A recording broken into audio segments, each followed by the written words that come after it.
in their life, and someone who just, is all about, garnering blessings and being a blessing to you. That's the type of, for me, that's the role that it kind of plays for me and with me. For me, in terms of faith is the thing that's guiding my entire life, every single thing I do, right? So certainly my relationships will be a part of that. Christian faith, so being now connected, reconciled to God through faith in Jesus Christ, right? That He died on the cross, raised again on the third day, and then His Holy Spirit came back, now dwells within me once I believe that.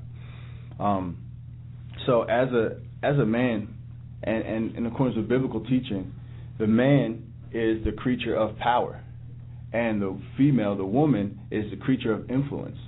Both equally.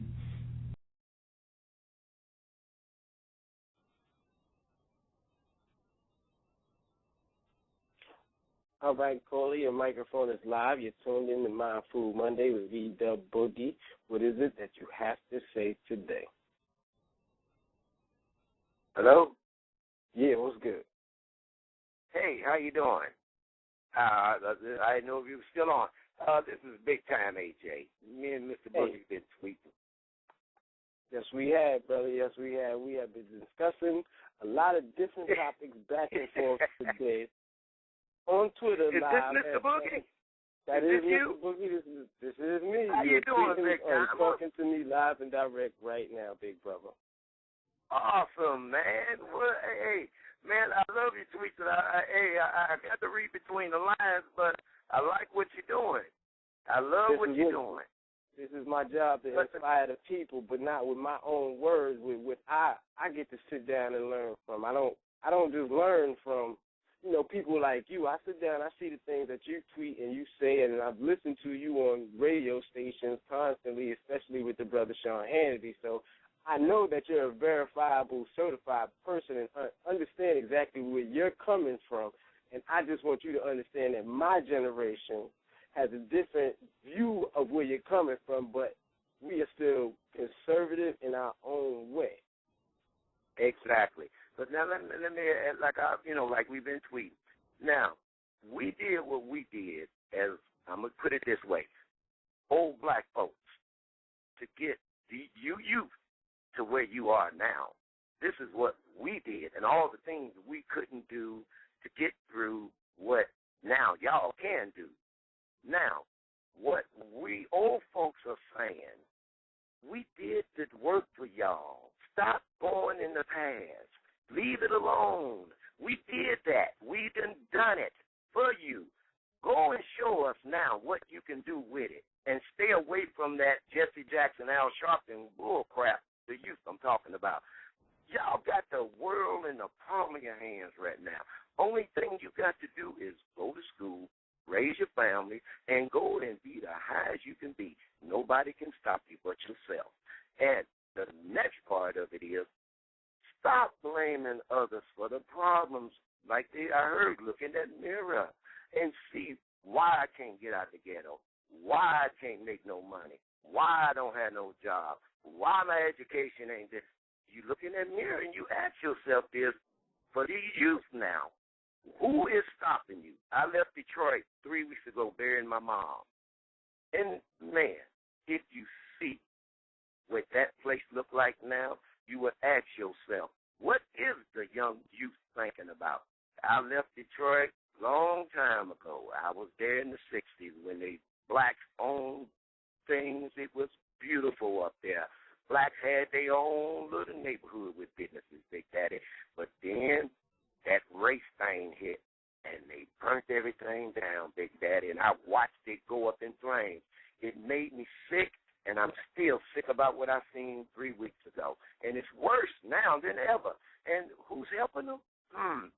Nobody. I don't see nobody in the city. Now, that's just the city of Detroit. I ain't talking about nobody else. Now, I'm going to show you how bad it is right quick. I know you're on time. The outer skirts where my mom was at in the hospital, they had a line where you cross, where you come out of Grosse Pointe Woods, where she was at in Detroit, Big Timer. Let me tell you something. It's the difference between night and day. It looked like they shut Detroit off and said, you go at it. And on that other side, beautiful houses, beautiful things. beautiful buildings going up. Is there something wrong with that problem? No, brother, and that's what I was explaining to you earlier on Twitter. I couldn't say it because you only get 140 characters, but I was saying Hey, to you do like Chicago. I do. Do like I do. Squeeze it in, Big Daddy, because I know I'll be rambling. Squeeze it in. You gotta do. You do what you gotta do. But in Chicago, there's a line on the west side, and it's on Kosciuszko Street. And once you cross Kosciuszko Street, the home prices go up to $500,000 to $1 million. Now, when I was living in Chicago, I just happened to be fortunate to be with a well-to-do family, and I actually lived where Carl Winslow was lived at, and they called that Oak Park, Chicago. So when I had to go to work, I was on the last train stop, and that street was called Harlem Avenue, and that was in Chicago, and I went through several neighborhoods or several stops until I got to Kosciuszko. And once I got to Kosciuszko, everything changed for me. I passed Cabrini Green, and if you ever been to Chicago and seen Cabrini Green, I used to go there every weekend when I lived in Detroit. It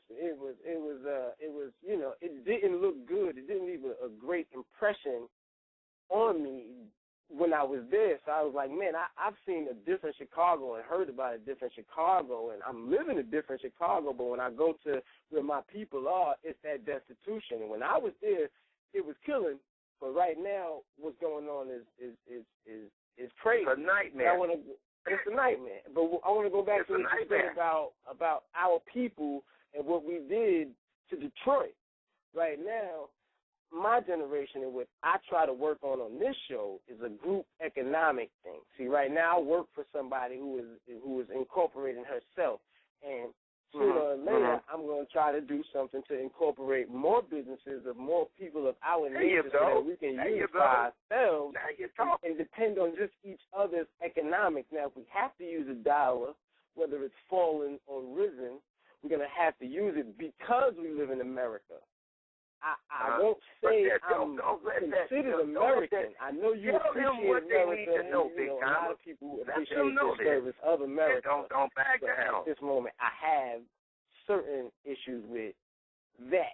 And if America appreciated my kind and my generation more, then I would understand it. But after certain incidents, I have to consider who I'm considered or looked upon as an individual in America. So that's why I kind of stand up and deliver a message on this show so that the younger brothers can understand that people let me tell you something.